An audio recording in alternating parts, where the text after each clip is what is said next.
मित्रों नमस्कार। बिहार के जातीय गणना के आंकड़े मीडिया में आ गए हैं और सभी राजनीतिक दल अपने अपने हिसाब से अपने अपने एजेंडे वाले पैंतरेबाजी के हिसाब से इन आंकड़ों की व्याख्या कर रहे हैं और मीडिया हाउसेस यूट्यूबर्स भी अपने अपने जो विचारधारा के झुकाव वाले पक्ष हैं उसी तरफ कुछ ज़्यादा ही झुककर आंकड़ों की व्याख्या में लग गए हैं। फिलहाल ये आंशिक आंकड़े हैं, 1 से 1.5 महीने बाद और व्यापक आंकड़े आएंगे। बिहार सरकार ने यह बात कही है। तो जो जातीय आंकड़े आए हैं वह खास तौर पर हिंदू समाज की बात किया जाए तो उसी को जातियों में बांटने, तोड़ने और अपने पास सहेजने के लिए ये आंकड़े बनाए गए हैं, प्रस्तुत किए गए हैं, या यूं कहें अपनी अपनी राजनीतिक रोटियों को सेकने के लिए और ज़्यादा से ज़्यादा हिस्सा हड़पने के लिए इस तरह के आंकड़े आते हैं और पहले भी इस तरह की कोशिशें हुई हैं। और फिलहाल जो अभी आंकड़ा आया है, तमाम राजनीतिक दल जिसकी अब लगातार मांग कर रहे हैं, तो उसकी जो भूमिका है, उसके जो कारण हैं, तो हम उस पर अभी विचार करने वाले हैं।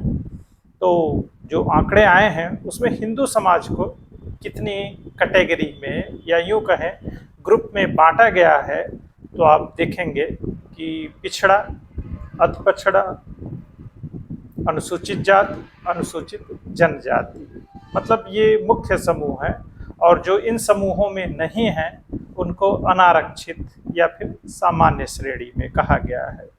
और मुसलमानों को एक अलग ग्रुप ही बना दिया गया है, जबकि उसमें भी पिछड़ा और सवर्ण समूह है, पर उसकी व्याख्या और उसका जोड़ तोड़ अपने राजनीतिक उद्देश्यों के हिसाब से समय समय पर किया जाता है। जैसे पिछड़ा और सामान्य यह मुसलमानों में भी पाया जाता है और मुसलमानों में जो पिछड़ा वर्ग है वह भी ओबीसी में आता है और आरक्षण का लाभ लेता है।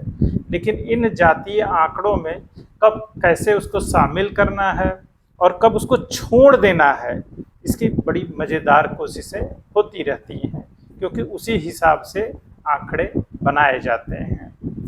तो अभी जो आंकड़ा है, जैसा कि मंडल कमीशन लागू होने के पहले देश में SC ST और सामान्य ये 3 कैटेगरी हुआ करती थी, शेड्यूल कास्ट, शेड्यूल ट्राइब और अनरिजर्व, ये 3 कैटेगरी थी। तो जो इस समय OBC और EBC, OBC होता है और EBC एक्सट्रीम बैकवर्ड क्लास, ये कैटेगरी बनाई गई बिहार में खास तौर पर, क्योंकि और जगहों पर और जो केंद्र सरकार की अधिसूचना है उसमें सिर्फ OBC कैटेगरी है। तो मंडल कमीशन के पहले कितनी कैटेगरीज थी? SC ST और सामान्य। तो सामान्य की संख्या कितनी हो जाती थी?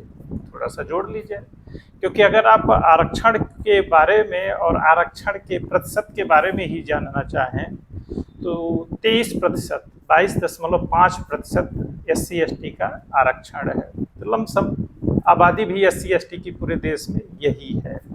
और SC ST ये कोई जाति नहीं है, ये है कि सूची है, शेड्यूल कास्ट की सूची और शेड्यूल ट्राइब की सूची, उसी तरह OBC की। इसमें किन जातियों को, किन समूहों को और किस कारण शामिल किया जाएगा, इसके लिए बाकायदा कुछ मानक निर्धारित किए जाते हैं एक कमेटी के द्वारा, फिर उसमें उनको शामिल किया जाता है। जैसे जो हमारे यहाँ जाति व्यवस्था है कि जन्म से आप उसी जाति में रहते हैं और मरने तक उसी जाति में रहते हैं, जैसा कि तमाम समाजशास्त्रीय विश्लेषण में यह बात हमें बताई जाती रही है और मान लीजिए कि ऐसा है भी। तो लेकिन SC ST OBC ये इस तरह की व्यवस्था नहीं है। इस सूची में आप सदा के लिए नहीं रह सकते हैं। अब मान लीजिए जैसे बिहार का जो जातीय गणना का आंकड़ा आया है, इसको देखिए, तो उसमें OBC जिसे पिछड़ा वर्ग कहा जाता है, इसकी आबादी 27.1% है और वहीं अति पिछड़ा वर्ग जो है उसकी 36.01% है। और इन दोनों को मिला दिया जाए तो जो OBC ही कैटेगरी है यह 63% हो जाती है। अब सोचिए, सामान्य जो अनरिजर्व कैटेगरी है वो लगभग 15% है, तो 63 प्लस 15, जब ओबीसी नहीं था तब सामान्य की संख्या कितनी हो जाती थी, इसका अंदाजा लगाइए। जोड़ लीजिए, 63 और 15 कितना होता है, मतलब लगभग 78% हो जाएगा। ये यह आबादी इस तरह हो जाती थी। तो ये आंकड़ों का जो लेखा जोखा है, इसको कैसे दिखाया जा रहा है, कैसे बताया जा रहा है। और फिर जब मंडल कमीशन लागू हुआ, तो जो मंडल और कमंडल की राजनीति चली थी, उसी में हिंदुओं को थोड़ा तोड़ने के लिए और कहीं और जोड़ने के लिए इसमें एक पिछड़ी जाति का भी वर्ग सृजित कर दिया गया। अब कौन अगड़ा था, पिछड़ा था, किस वजह से था, यह भी एक लंबा विमर्श है। अब सोचिए, पिछड़ा वर्ग जो बिहार में है और उसमें एक अति पिछड़ा, दलित में महादलित, इस तरह की चीज़ें राजनीतिक विमर्श के लिए ढूंढ ली गई। अब पिछड़ा वर्ग और अति पिछड़ा वर्ग को देखिए, तो पिछड़ा वर्ग में जो 27% है बिहार की ही जनसंख्या के लिए, इन आंकड़ों का थोड़ा सा सामाजिक अध्ययन भी किया जा सकता है और इसको थोड़े व्यापक तौर पर भी देखा जा सकता है। अब किस पार्टी को नफ़ा नुकसान होगा, इसे छोड़ दीजिए। तो जो 27% है, इसमें मुख्यतः कौन सी जातियाँ आती हैं, जो बिहार की पूरी जनसंख्या का 14%, यादव, कुर्मी, पटेल, ये सब जो जातियाँ आती हैं, ये इसमें आती हैं। अगर आप पिछड़े जातियों का सामाजिक आर्थिक विश्लेषण सही से नहीं करते हैं और उन्हें लगातार पिछड़ा ही बनाए रखना चाहते हैं अपने राजनीतिक फायदे के लिए, तो सोचिए इस आरक्षण का लाभ क्या सच में वंचित वर्ग तक पहुंच पाएगा या अब तक कितना पहुंचा है। सोचिए, बिहार की राजनीति की दिशा और दशा तय करने के लिए ये आंकड़े लाए गए हैं कि पिछड़े, दलितों और अल्पसंख्यकों के लिए देखिए क्या स्थिति है, उनका शोषण होता रहा है, हम बदलाव लाएंगे। तो सोचिए, बिहार में पिछले 3 दशक से 1990 से ही यह चल रहा है, 33 साल, 33 ईयर्स हो गए हैं। तो सोचिए वहाँ सत्ता शीर्ष पर कौन है, सोचिए लालू का परिवार है और नीतीश जी, लगातार शासन में यही लोग हैं। फिर पिछड़ों, दलितों और अल्पसंख्यकों मतलब मुसलमानों का हक किसने मारा, यह सवाल तो होना चाहिए। आखिर कौन है जो दलितों, पिछड़ों का हक मार रहा है, जबकि 30 साल से ज़्यादा बिहार की सत्ता में, सत्ता शीर्ष पर बैठा आदमी उसी समाज और समुदाय का है। ऐसे में राजनीति करने के लिए किस पर और क्यों आरोप लगाया जा रहा है। तो किसी भी जाति, समूह या समाज के सशक्तिकरण में इस तरह के राजनीतिक विमर्श का कितना योगदान है, यह भी तो सोचने समझने की बात है, जिस पर उस समाज के लोगों को ही चिंतन करना होगा। आरजेडी को ही देखिए, लालू जी 14% मुस्लिम, 14% यादव वोट और 17% मुस्लिम वोट के गठजोड़, मतलब माई की कृपा से चुनाव आसानी से जीत जाते हैं। तो फिर उन्हें विकास करने की क्या ज़रूरत होगी। सोचिए, वो जिस जातीय समूह से आते हैं, अपने परिवार के अलावा कितने लोगों का कितना कल्याण उन्होंने किया है। अब जाति का होने के कारण तो आपका भला होगा नहीं। इसी तरह समाज में जब भी आप कुछ हासिल करते हैं, तो वह किसी जाति की वजह से आप नहीं हासिल करते हैं, वह आप अपने एकल संघर्ष से हासिल करते हैं। सोचिए, दिल्ली, मुंबई या फिर दुनिया के दूसरे देशों में, सूरीनाम, फिजी, मॉरिशस और जो कैरेबियन देश है, वहाँ पर जो भारतीय मजदूर के रूप में गए थे, वह वहाँ की मिट्टी में ही कब दब गए, मतलब नींव के पत्थर साबित हुए और उनके बच्चे संघर्ष से आज कहाँ से कहाँ पहुँच गए हैं। दिल्ली और मुंबई में वह उद्योगपति बन गए हैं और विदेशों में वह प्रधानमंत्री और राष्ट्रपति के पदों तक पहुँच रहे हैं। तो इसके पीछे क्या है, इसके पीछे उनका संघर्ष है। वो अपने आप को शिक्षित बनाया, उन्होंने स्किल हासिल किया, जाति जाति वो रोते और चिल्लाते नहीं रहे हैं। जिन जातियों को शोषक और शोषित बताकर राजनीति की जाती है, आज के जो लोग हैं, जो बच्चे हैं, उसके लिए भला कौन जिम्मेदार है? चलिए उन कहानियों को सत्य मान लीजिए, तो क्या आप आज की पीढ़ी को, आज के लोगों को उसके लिए उत्तरदायी ठहरा सकते हैं? आज का बाभन बनिया ठाकुर और जिसे दलित और पिछड़ा कह रहे हैं, आज जो समाज में है, अच्छा है बुरा है, उसके लिए कौन जिम्मेदार है? सोचिए, हमें आज़ाद हुए कितने साल हो गए, हमने अपना संविधान बनाया है और पूरी आज़ादी है कि हम अच्छी शिक्षा ग्रहण कर सके, अपनी सामर्थ्य और पुरुषत्व के बल पर, जिसे पौरुष कहा जाता है, उसके बल पर हम जीवन में कुछ भी हासिल कर सके। अगर हम परिश्रम नहीं करेंगे और यही जात का रोना रोते रहेंगे, तो सोचिए हम क्या हासिल कर पाएंगे या क्यों नहीं हासिल कर पाए।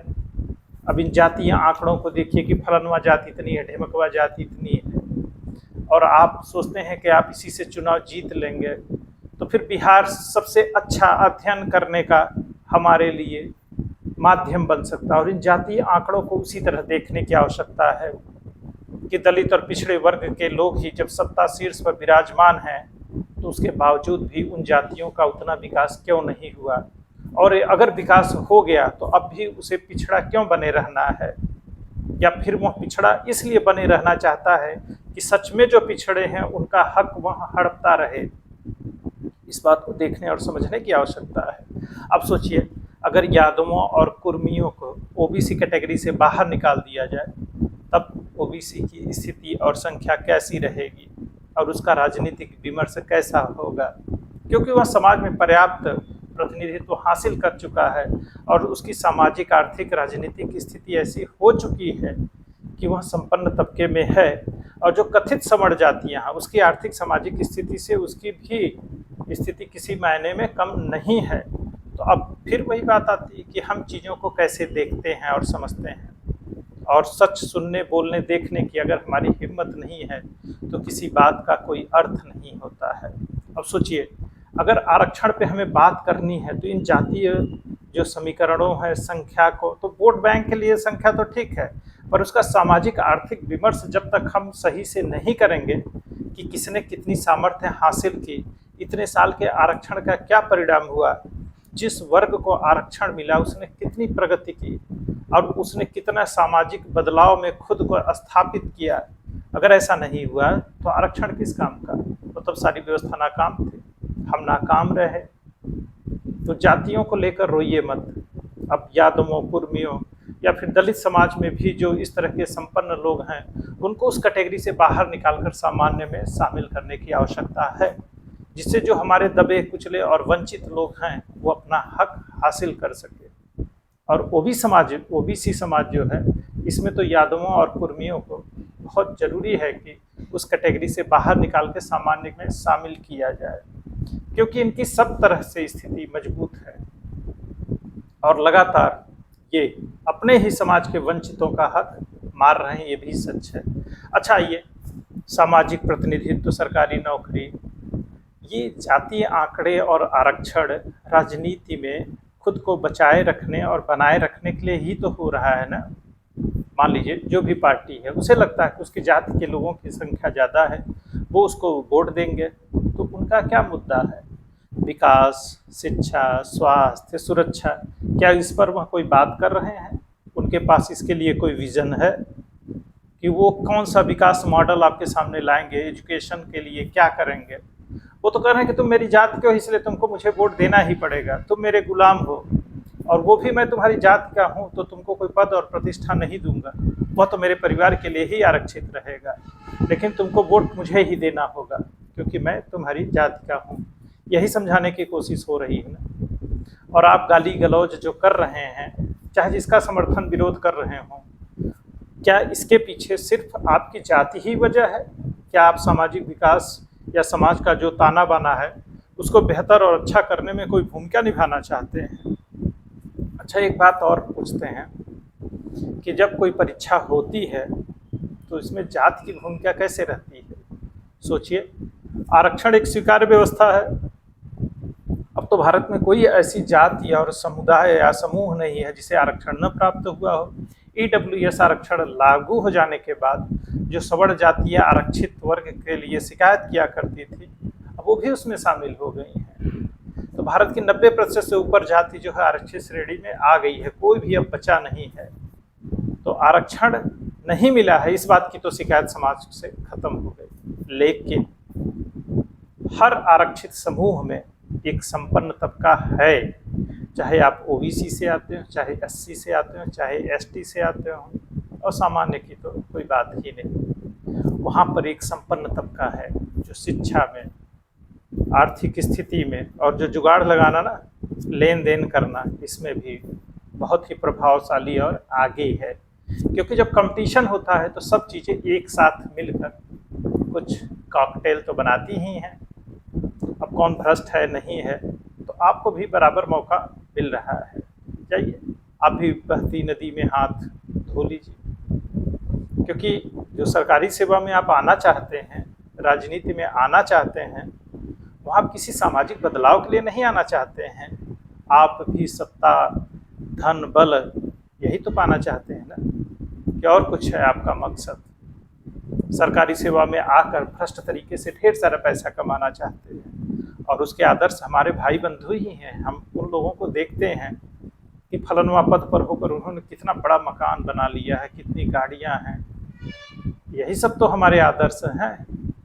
अच्छा बताइए, जो शिकायत की जाती है जाति प्रतिनिधित्व, तो आप बताइए, जब परीक्षाएं होती हैं कापियों पर तो सिर्फ रोल नंबर ही लिखा जाता है ना, तो जो कापी जांचने वाला होता है, रोल नंबर देख कर या कापी को सूंघ कर देख कर, अक्षर जो राइटिंग है वही देखकर पहचान लेता है कि किस जाति बिरादरी की कापी है।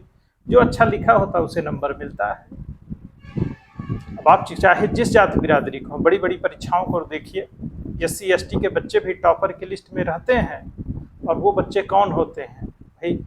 संपन्न परिवार के बच्चे जो सर्टिफिकेट से ओबीसी एससी एसटी होते हैं, पर उनके पास सारे संसाधन होते हैं, और वो लगातार सत्ता शीर्ष पर विराजमान रहने के लिए इस तरह के खेल खेलते हैं। और जाति वाला कार्ड वही लोग खेलते हैं कि मेरी जात के लोग मुझे नेता बनाए रखें और मुझे ही वोट देते रहें। तो आप भी तय करिए कि ये जो विकास मॉडल है, इसमें आपका नेता कौन है, और आपका जो शोषण करने वाला है, आपका मुख्यमंत्री जिसे आप कह रहे हैं सीएम पीएम, वो किस जाति बिरादरी का है, ये भी देख लीजिए। फिर आप शिकायत करिएगा। आपने ही वोट दिया है, आपने ही चुना है, और सबसे सही तो हमारा बिहार ही है कि उसके जो है नेताओं का आप खुद अध्ययन करिए कि आपकी जात बिरादरी का नेता आपके लिए क्या कर रहा है। अभी जो एक मूवी आई है ना शाहरुख वाली, उसमें जो लंबे लंबे डायलॉग बोले जा रहे हैं, तो सवाल करिए अपने नेता से, अपने जाति वाले से। वो भी एजेंडा पर ही बेस्ड मूवी है, लेकिन आप सवाल करिए अपने से, अपने आप से, अपने नेता से कि आप 30 साल से सत्ता में हैं, ओबीसी दलित और पिछड़े की राजनीति करने वाले हैं, तो बताइए आपने क्या किया और क्यों नहीं किया। और अभी आप 30 साल बाद भी रोना रो रहे हैं, तो आपने क्यों नहीं काम किया भाई, क्यों नहीं विकास हुआ? अब शायद बातों का दोहराव हो रहा है, लेकिन आप विचार करिए और आंकड़ों को फिर से देखिए कि कैसे कहाँ कौन सा आंकड़ा जोड़ देंगे, किसको कम ज़्यादा दिखाना है, वो आंकड़ों की कलाकारी है। इसको समझिए, देखिए, विचार करिए, और अपने विचारों को भी थोड़ा सा मूल्यांकन के तराजू पर तौलिए। क्योंकि जब आप सिर्फ अपनी जात या बिरादरी की वजह से किसी के समर्थक विरोधी रह जाते हैं और वही चश्मा लगाकर चीज़ों को देखने लगते हैं, तो सत्य तो कभी दिखाई ही नहीं पड़ता है। अच्छा, प्रतिनिधित्व के बारे में कि जैसे जब कहीं कंपटीशन होता है, एक छोटी सी बात और सुनिए कि जैसे इस समय ओपन कैटेगरी अनरिजर्व जो नौकरियां हैं उसमें 40% हैं, और कुछ समझदार लोग, बुद्धि के बलिहारी लोग उसे सवर्णों का आरक्षण कह देते हैं। अरे बुद्धि से पैदल, ये अनरिजर्व है। आप चाहे जिस कैटेगरी क्लास से आते हो, जब आप मेरिट में आएंगे और आप बिना किसी लाभ लिए जब प्रतियोगिता में शामिल होते हैं, तब वह उनके लिए होता है। उसमें कोई जाति धर्म नहीं देखा जाता है, वह मेरिट है। और जैसे 27% ओबीसी के लिए सीट है, 40% में भी वो आ सकते हैं, बस compete करना पड़ेगा, बहुत सारे लोगों को पीछे छोड़ना पड़ेगा। तो ओबीसी कैटेगरी में जो लोग आते हैं 27 प्लस 40%, जोड़िए कितना हुआ, मतलब 67% पे कंपटीशन करते हैं, और आपकी जनसंख्या कितनी है 63%, तो आपको 67% मिल रहा है ना। इसी तरह SC/ST का भी है। रिजर्व अनरिजर्व को भी अपने में आप जोड़िए कि वो सीटें आपके लिए अवेलेबल हैं।